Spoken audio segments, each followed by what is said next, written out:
Do you guys see the blue humans screen? Yes? Okay, that's good. So remember last time we talked about animals? Do you guys remember that? We talked about food chains last week, right? And we talked about what was like prey and what was predator. Well, today we're going to be talking about more about us, about humans. Kind Jimmy, if you want to stay unmuted, that's fine. I but it's fine. Just feel free to unmute and you can talk to us. So, does anyone before we begin, do you guys have pencil and paper nearby? Okay, that's great. Thank you. Um, oops. We're just gonna do some really quick experiment, okay?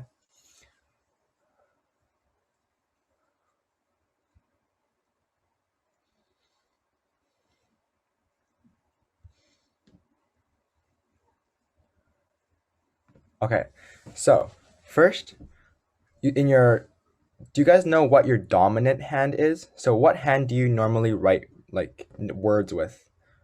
Do you guys both use your right hand? Your right hand? Let me see. Are you left-handed or right-handed? So are you holding it with your left hand or right hand? You can talk to me as well. Um, everyone. I hold it with my left hand. Okay. How about you? Right hand or left hand?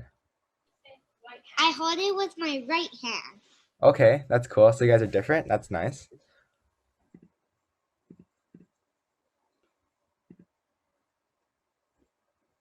Sorry. Amari, is that your name? Do you hold it in your right hand or left hand?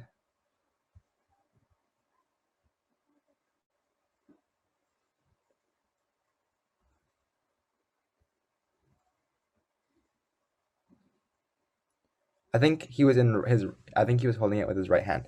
Okay, so with your dominant hand, so the hand that you normally write your words with, just all I want you to do is write your name on a piece of paper. Just at a normal speed, like just write out your name on the table. Yes, write it on the table.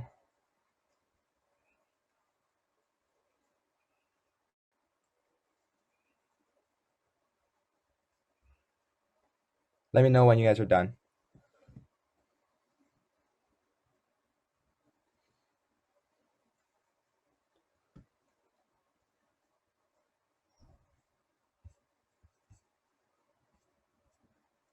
Got it? Okay. So it probably feels very comfortable to write with your dominant hand, right? Because that's how you write names your entire life, write words. Now, a lot of animals don't have thumbs on the opposite side of their fingers. This is actually called the opposable thumb. Like you can make a circle with your fingers, right? With that thumb. It'd be very hard to hold a pencil without your thumb, right? Okay, so this time I want you to try to write your name with your dominant hand, but only with these four fingers, so you can't make it touch your thumb. This is what a more like an animal in the wild has to write your name with. So it's very difficult. Yes, like hold it like this. This is why humans have become so advanced. It's because we have these thumbs. Try to write your name without your thumb. This is what an animal feels like. It's very difficult, right?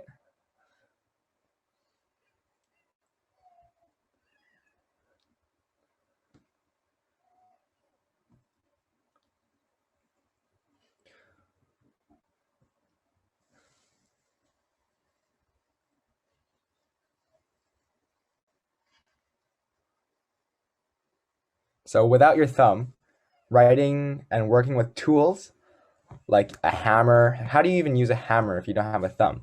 That's why monkeys are very close to us because they have that like that thumb on the opposite side of their fingers. So you can grab stuff. It's very hard to grab stuff with just four fingers. Done? Yep. Okay. Now for the next challenge, I want you to switch the pencil, whichever side that you are so with your left hand, if you're right-handed, or for you, if you're left-handed, switch it to your right hand. Now I want you to try to write your name.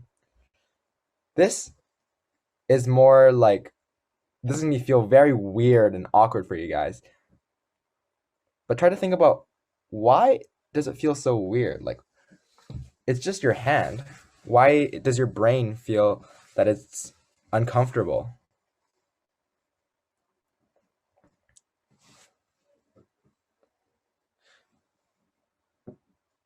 Now, I want you to try to rank the neatness or the easiness of writing your name. Done. Okay. Now, I want you to tell me, which one was the easiest to write?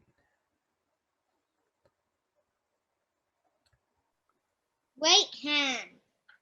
Yeah, the dominant hand, right? The first one, right? That was the easiest one. Now, which one was the hardest one? My right hand. Switched hands? Okay. How about the one without your thumb? It feels weird, right?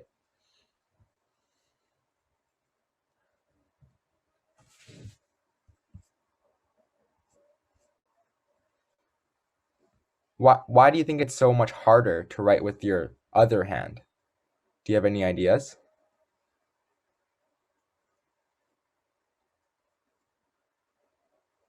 If you don't know, it's okay.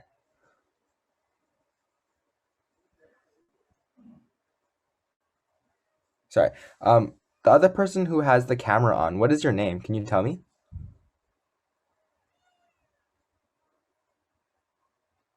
You can unmute and tell me your name.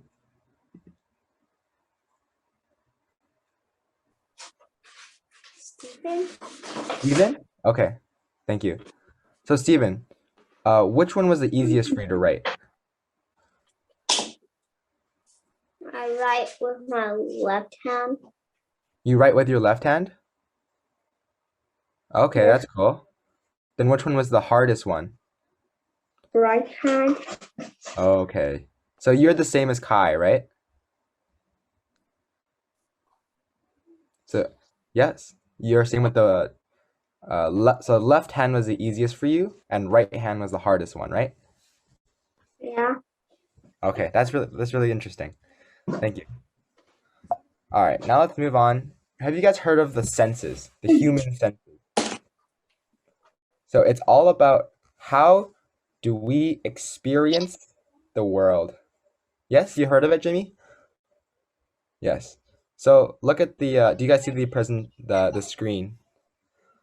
We have. Does anyone want to read out the different senses? I have them right here. Steven, do you want to try reading the senses right here? You can name one of them if you want, or you can say all of them if you want. Sight, Yes. hearing, touch, smell, taste.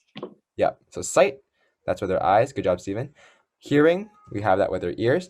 Now, for touch, normally we just say our hands, right? That's touch. So why do you think I put a picture of our whole body for touch?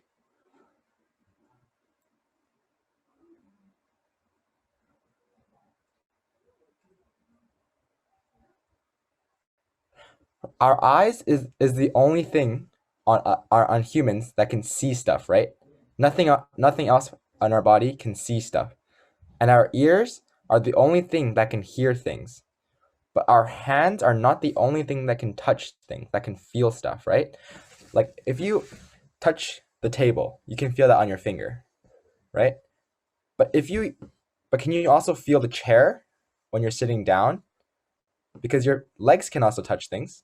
And can you feel the ground with your feet? Yes, because that's also part of touch, because your feet can also touch things. And so that's why I put the picture of the whole body, because our whole body can touch things and sense when something is touching them, not just our hands, right? Now let's move on. The smell from our nose, right? That's the only thing that can smell things.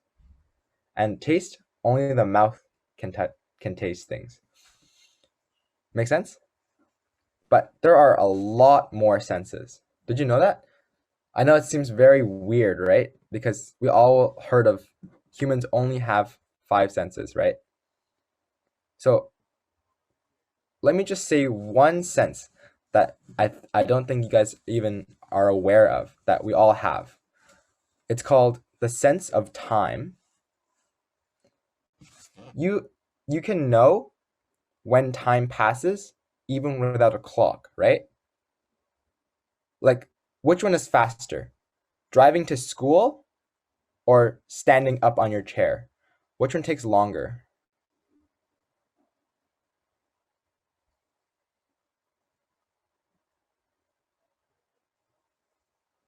Like, driving to school takes a lot longer, right? Because standing up only takes, I don't know, 2 seconds, 1 second. But driving to school takes a long time. So, we also can know that time is passing, but we don't have like a special body part that does it. Our brains just know, okay, time is passing, and this is how much time. If you sit on this chair for, I don't know, 20 minutes and you're really bored, you know that a lot of time is passing and you're not doing anything. But if you're playing a very fun video game or you're watching a movie, doesn't it seem like it's a lot harder to judge how much time is passing? Like if you're playing a video game, do you realize, oh my gosh, time is going by so fast? Yes? But when you're like when you're in a class or something, or if you're really bored, it feels like time is very, very apparent. It's very clear to you that time is passing. Another sense, the sense of balance. Do you guys all feel comfortable with standing up right now? Okay, I want you guys to stand up. I'll stand up with you guys. Your body knows how to not fall because of balance. The sense of balance is actually inside your ear, which is very interesting. Now, I want you to try leaning to the left like this, but don't move your legs. Lean to the left. How does your body not know to fall, right? Because how like that's the sense of balance. How about the other side? How does your body know that you're not going to fall, even though you're on your side? It's because of the sense of balance. And that's inside of our ears. Because yeah, good. Thank you. Thank you. Now, for touch, we can always touch things and we know how things feel. Right? With our hands, like I said, with our legs, our feet, our body, we can all feel things. But what about smell? Do you guys smell anything right now? Do you smell the air? No, right? You can't smell the air. Same for taste. We don't really taste anything right now because we're not eating anything, right? So right now, our sense of smell and our sense of taste are much lower than our sense of sight. Because look, we can see everything right now. You can see me, I can see you. But I'm not smelling anything right now. I'm not tasting anything right now. You guys can hear me, so your ears are also on. And your touch is almost always on as well. Because you can always feel the things around you. You can feel, is it cold or is it hot? How much time is passing? Okay, let's move on to the next slide. Let's look at some illusions. I told you that our eyes are very powerful and they're all like they don't get tricked very easily. Our eyes can just see everything and send it to our brain. Our brain is like the center of all of our senses. Look at this picture. What do you see? Kai, can you tell me how many little circles are on the left side? How many poles are there in this picture? 3. Yes, there's 3 poles.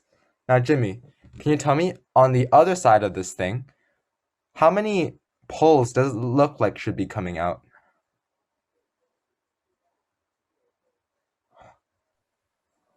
2. 2. Right. So, where did this extra pole come from? Just take a second and look at this picture. Is this even possible?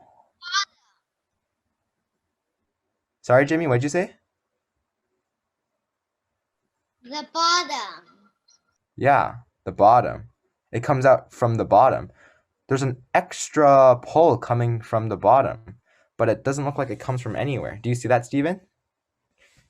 It looks like there's 3 pulls, but there's only 2 like squares that are coming out.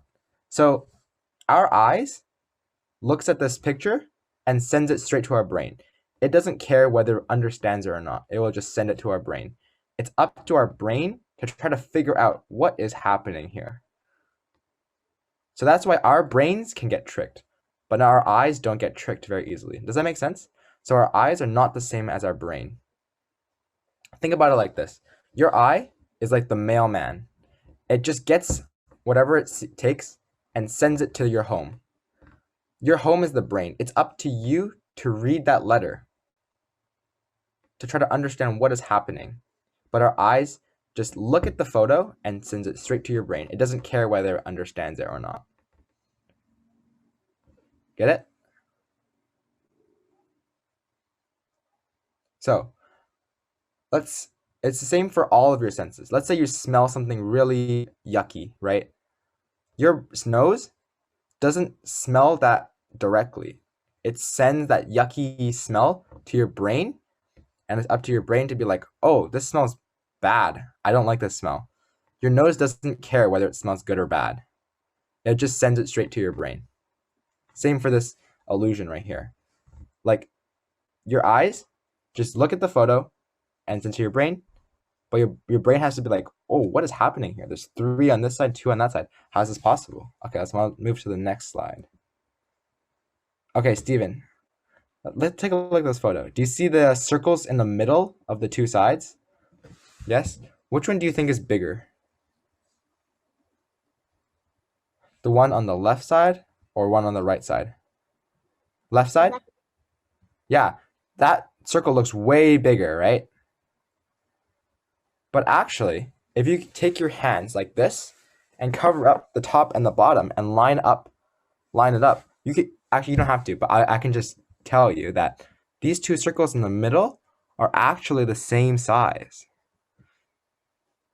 If you just try to ignore the circles around it, you'll realize that the circles are actually the same size in the middle, the ones on the middle. If you don't believe me, you can take like a ruler or that piece of paper, line it up to the screen, line up the top and line up the bottom. Only if you don't believe me. But yes, these circles are actually the same size. So once again, our eyes just sees it and it's like, okay, I'm gonna send it to the brain. I see it, I'm gonna send it right to the brain. The brain is like, okay, I see these these bunch of circles, but which one? I asked you which one is bigger, so your brain will start be like, okay, let's see which one is bigger, which one's bigger. So why do you think you got tricked? Why do you think it was hard for you to figure out that they are actually the same size?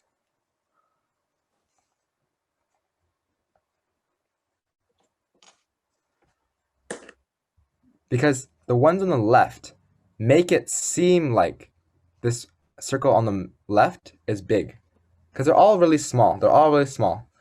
If you have a lot of small things close to a normal thing, that normal thing looks way bigger. But on the right side, it seems like this circle is so small because all those big circles are around it. So we have already learned that when things are nearby each other, you can automatically start to compare them. So on the left side, it seems like, oh my God, there's so many little circles, which makes this medium-sized circle seem very big. And on the right side, the medium-sized circle is surrounded by very big circles. So it looks very, very small. Let's think about when you're with your parents, they're way taller than you, right? Do you feel like compared to them, you're way smaller? Yes, right? But let's compare you to an ant. When you're beside an ant, do you feel suddenly super big? That ant is so, so small, and you are that big, right? Your size did not change. Your size is still the same, whether you're comparing yourself to the ant or your parent. But because you have to compare to the things around you, it feels like your size is changing, just like this photo. These two circles are the same size, but when you compare them to the things around it, it seems like the size is different than it actually is. I read this in a book. Nice. So you knew they were the same size, right? Yeah. Good job. That's why I chose Steven, because I was hoping that he didn't know this trick. Okay, next one. Can you tell me, Jimmy, you can take this one. Do you see the letter A and the letter B? Yes? Which which one do you think is a darker color? Like where the letters is. A. A? Yes. You think A is the darker color, right? And B is a much brighter color, right? It's white. It has to be much brighter. Remember, our brains just look at this and they think, okay, because I see the white on top, I'm gonna assume that this whole thing is white. And you see the A, it looks, oh, it's nice and dark, it's black. So it must be much darker than the B, right? But here's the very interesting part. Take two fingers or however many fingers. I want you to cover that middle area so you don't see the black area. I'll draw it out actually. So using your fingers, I want you to block out all of this. So you can only see the A and the B. What do you notice? Aren't A and B the same color? Look at that. A and B are actually the same color. How is this possible? Once again, your brain has been tricked. It looks like A is much darker, right? And it looks like B has to be way brighter. But once we cover up the shadow and the white and the black, you look, A and B are actually the same color. That's so crazy. Actually, Steven, could you see it? Yeah. Yeah, they're the same color. That's so weird, right? Because once again, our eyes are just sending it to the brain, and our brain is like, okay, I understand. I see this white part, and it's in the light, so it has to be white.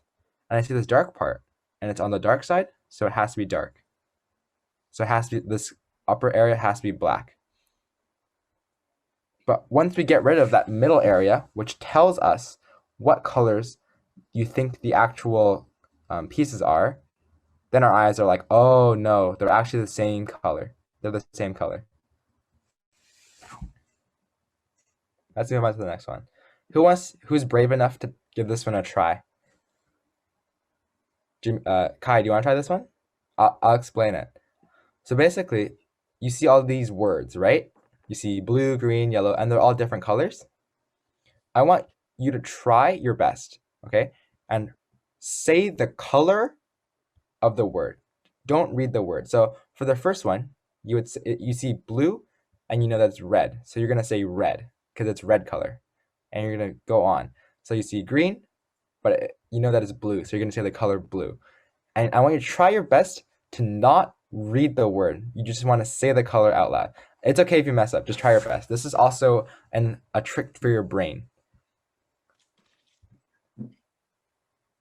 Red, blue, no, green, red, yellow, blue, green, red, red, yellow,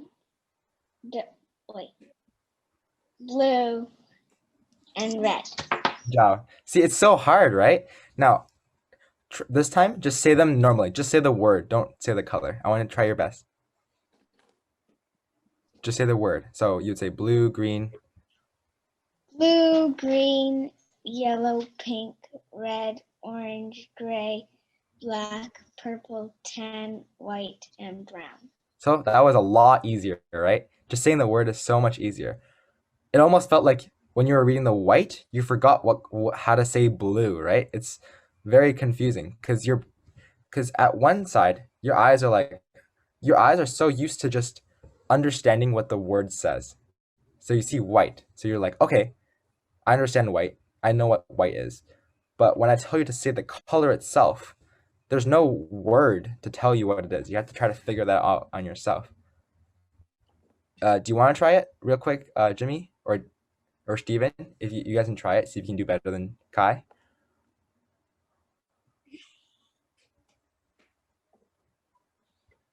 Blue, green, yellow, pink, red, orange, gray, black, purple, tan, white, brown. Okay, now, oh, good job. But I want you to try to read the color of it, not the word. So for the first one, you would say red, and then you'd say blue for green. Do you want to try that one? Blue, green, red, blue, green, Yes. Keep going. red, yellow, blue,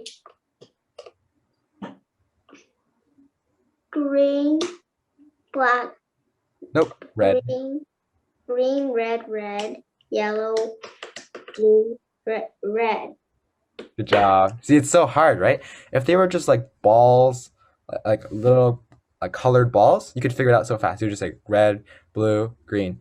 But because you guys read so well, your brain decides to read the word first and then see the color. So your mouth is like, okay, I see the word, I'm gonna just say it out loud. But that's not what I wanted to do, right? Okay, do you want to try just? You already did, so good job.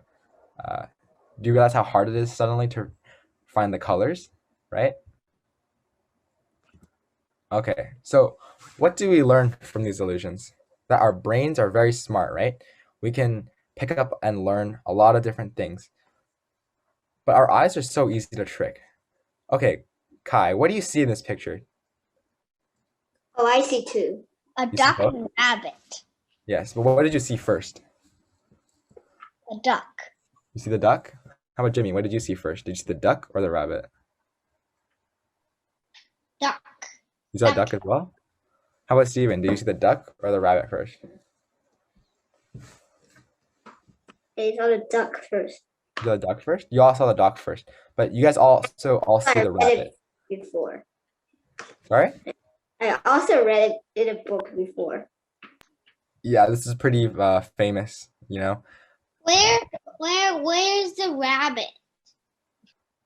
Kai, do you want to try to tell him where the rabbit is? Or do you see the rabbit, Kai? You see the rabbit? Yes. Try to teach him how to see the rabbit.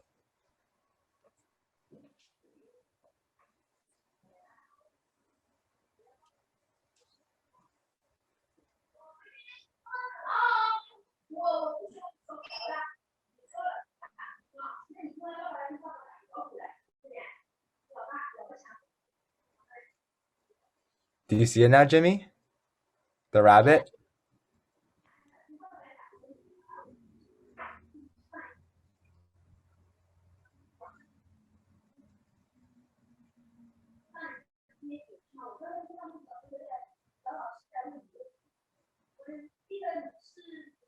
Sorry, Steven. Let's just wait until they focus. So do you see the rabbit now? Yeah, right? You didn't see it at first, but now you can suddenly see the rabbit. So what did your eyes, once again, your eyes just see this picture, and it's up to your brain to figure out, okay, I see this duck first, but Jimmy didn't see the rabbit at first, but once you outlined it for him, once you showed him where the pieces of the rabbit are, he could suddenly see the rabbit, and it's very clear. So, um, your eyes are very smart. They just send whatever it sees to your brain, but your brain has to figure out, what am I seeing? What is this thing? Okay, now we're gonna learn two words. Okay, so do you see? I'm gonna just read this out loud. Our sensory memory, you see underline under sensory memory, learns very fast. Try to imagine eating your favorite food right now. You can imagine exactly what it tastes like. Like, what are your favorite foods? Sushi. Sushi? Okay, what else? What do you like? Salmon. Salmon? Okay, what do you like, Steven?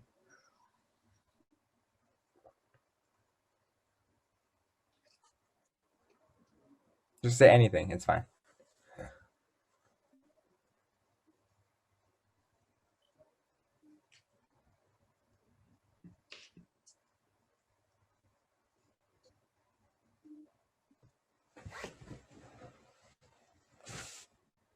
Steven, any food you want? Any food you like?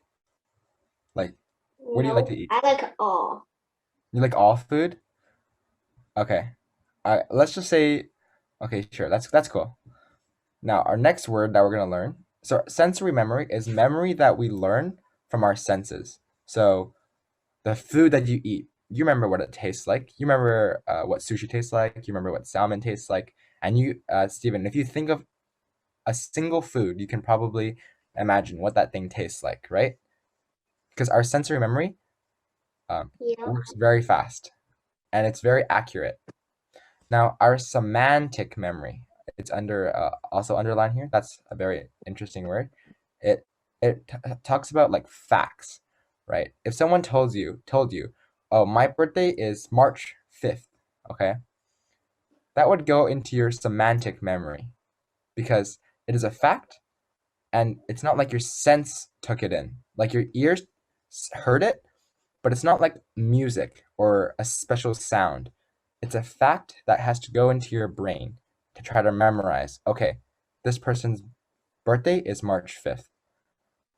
Like if I tell you my favorite color is blue, that would go into your semantic memory because you don't see the color blue, but your ears heard the color blue, and that tells your brain, okay, I know, I remember that this person's color, favorite color is blue. And this kind of memory is a lot slower. It takes a longer time. Do, you guys are twins, right? Or are you guys brothers or twins?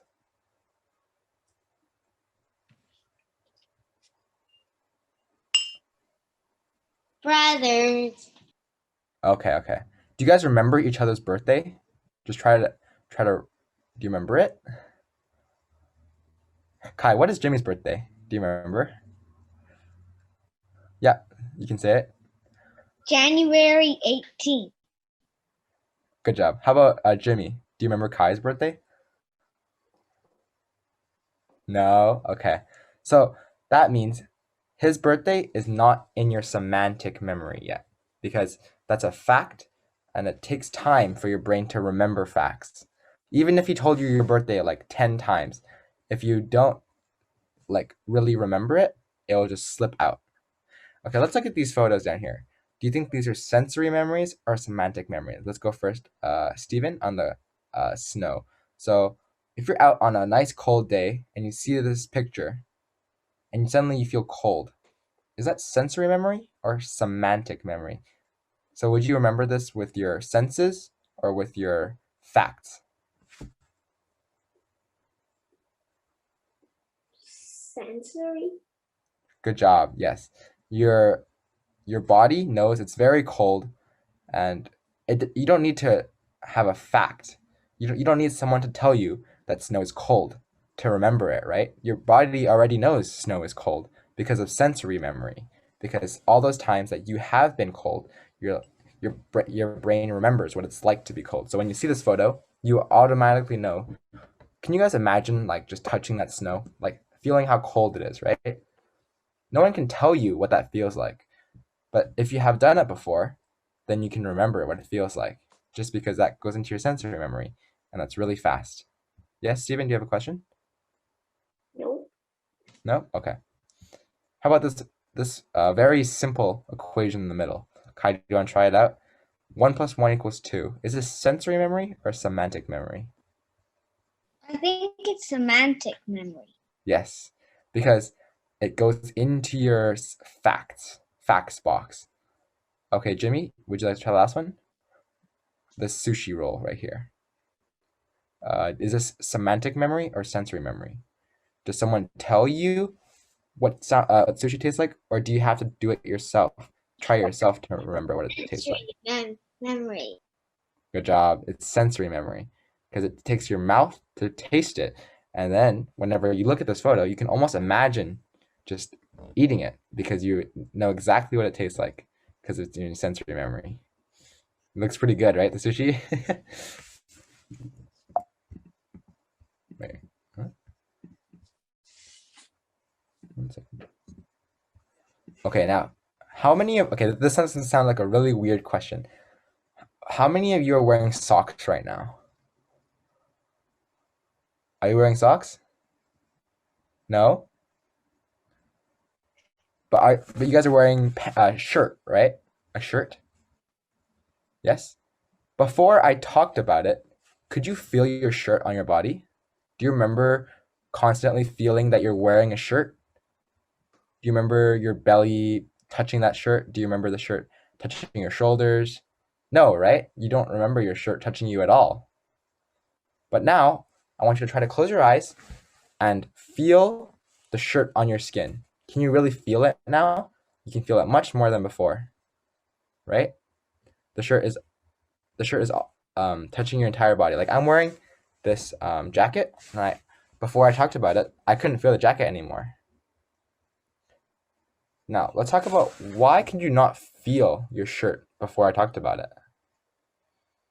Because your sense of touch is supposed to be very good, right? It's supposed to tell you what is happening around your body. But if all of our senses are always on, then it's really hard, then our brain gets overloaded. If you can always feel every part of your body touching something, if you can always taste the air, if you can always smell something, then your brain would have too many things to think about. That's why your brain automatically shuts down things that happen for a very long time, or um, it's called um, sensory adaptation. You guys don't have to remember this, or habituation. It's when the first 20 seconds you put on the shirt, like when you're putting on the shirt, you can feel the shirt suddenly touch your body. But after a bit, you forget that your body realizes, oh, the shirt is just gonna be touching me for a long time, so I don't have to worry about it. I don't have to constantly think about it. My brain doesn't need to know that I'm wearing the shirt.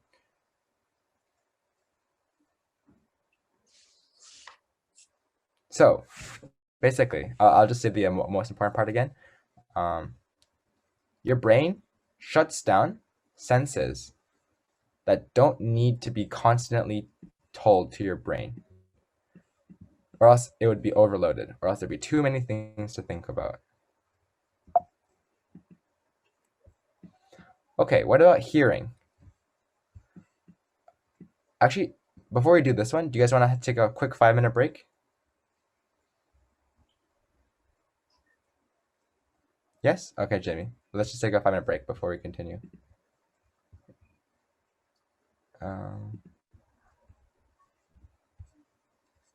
okay, you guys can turn off your cameras or get a snack. I'll just let you know when the 5 minutes is up. I'll just call out to you guys. Okay? Or we can just come back around 8:20, and that's fine. Okay. Yep. Okay. Just you can turn off your cameras now.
Okay, hello. Let's come back.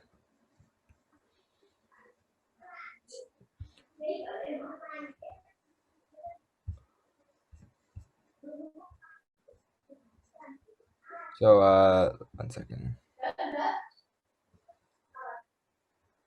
So we only have like 10 minutes left of class, so we're gonna do one last interesting thing. Yes, Kai's already almost starting. So, with your hands, let's try clapping on the left side. You can clap out loud, that's fine. Just clap it. Notice how your brain knows that the sound is coming from the right side. Let's put it all the way out, like this. Yes, like this. Start clapping. Do you hear that on the right side? Like you can hear it coming from the side that your hands are at. Try on the other side. You can hear it coming from the left, right? Now, is the computer in front of you guys? Yes, right? So I want you to, while I'm talking, I want you guys to turn your head left and right. And you'll realize, okay, just just nice and slow. Yeah, just stay on one side and I'll just keep talking. And you'll realize that one side of your ear is hearing all of my sound and the other side doesn't hear anything. So your brain knows, okay, the sound is coming from this side. Does that make sense? So when sound hits your ears, if the other side doesn't hear the same sound, that's when your brain knows, okay, it's on that side. So we are all different, right? We're all different. So we're all different sizes. Well, who's taller, Kai or Jimmy? Do you guys know who's taller? Kai's taller? Okay. And we're all different ages. I'm guessing Kai is also older. Yes? And we all have different skills, right? Some people are really good at math. Some people are really good at drawing. What are you good at, Steven? Are you better at math or are you better at drawing? I'm better than math. Math. Better. How about like a sport? What sports do you guys play? I play soccer. Soccer. Okay. How about you, Jimmy? Do you also play soccer? Baseball. Baseball. Okay. That's really cool. Do you play any sports, Steven? Soccer. Soccer as well? So I play volleyball actually. So as you can see, just within this small group, we all have different skills, right? Our brain learned different things because we went through different sports and different skills. And some people are really good at drawing, but they're really bad at math. And like Steven, he's good at math, but maybe he's not that good at drawing. So or maybe he's not as good at drawing. So this is why humans are all different, right? We all have different skills. We're all different ages. We're all different sizes. Can you think of anything else that makes humans unique from each other?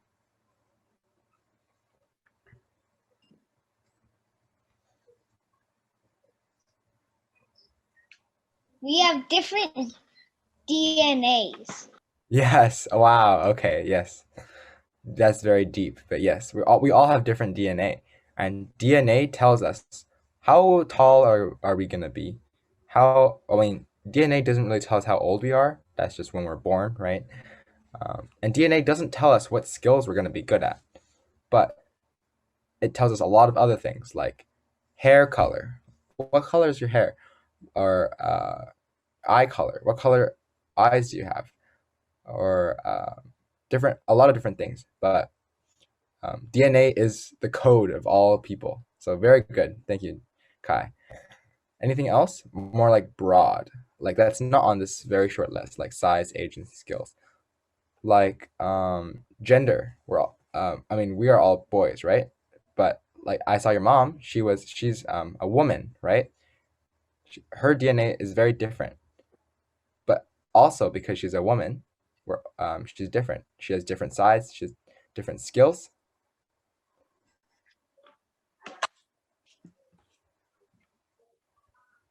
Anything else?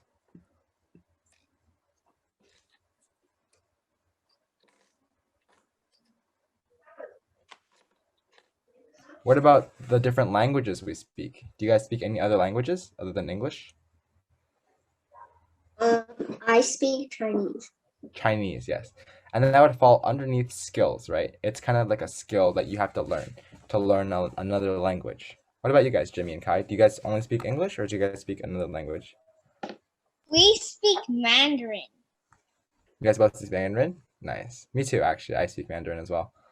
So we all speak Mandarin, and that's all a skill that we all share. But obviously, not everyone speaks Mandarin, right? I bet a lot of your friends at school don't speak Mandarin, but I'm sure you guys know people who do speak Mandarin, like your parents, and that's a skill that you share. I So, know a all the, friend. I sorry? know a friend that speaks Mandarin. Yes, then that's a skill that you guys share. So, even though we are all different, we can share a lot of different things. We can share skills, we can share sizes, and but we can't share DNA, right? If you're born on the same day as someone, you guys can share ages, of course. Uh, but yeah, although humans are all different, and we have different skills, and our brains all work a little differently, and we see stuff differently, but in the end, we're all humans, so we definitely all share some skills like knowing Mandarin or the sense of balance, right? We all can balance properly. So yeah, we're a little early, but that's okay. Do you guys have any other questions before we go? Nope. Okay. Thank you. I'll see you guys next week.